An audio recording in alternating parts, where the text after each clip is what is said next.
I am the Tofu Golem. Please enjoy the video. You should sign into the Google account that actually owns the subscription. Once signed in, go straight to Google Play or Play. Google.com. Make sure you're using the account with the recurring charge so you don't cancel the wrong plan. Next, open the subscriptions page from the menu. This is where Google lists active subscriptions and renewal dates.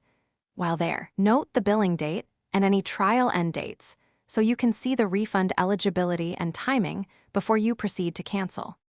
Once you're on the subscriptions page, find the specific subscription and tap it to view full details. This is important because some services appear under different names.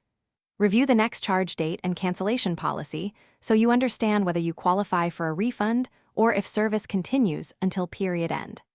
After confirming details, choose Cancel Subscription or Manage Subscription and follow the on-screen prompts.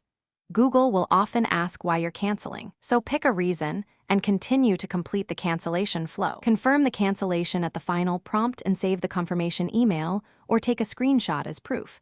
This protects you if charges persist. Make sure the subscription status changes to canceled or shows an expiration date so you can verify no future billing occurs. If the cancellation fails or the charge remains, sign out and back in, clear app or browser cache, or try a different device. If that doesn't help, contact Google support with your screenshot and billing details to resolve the issue. Thanks for watching. Consider subscribing if we helped you today.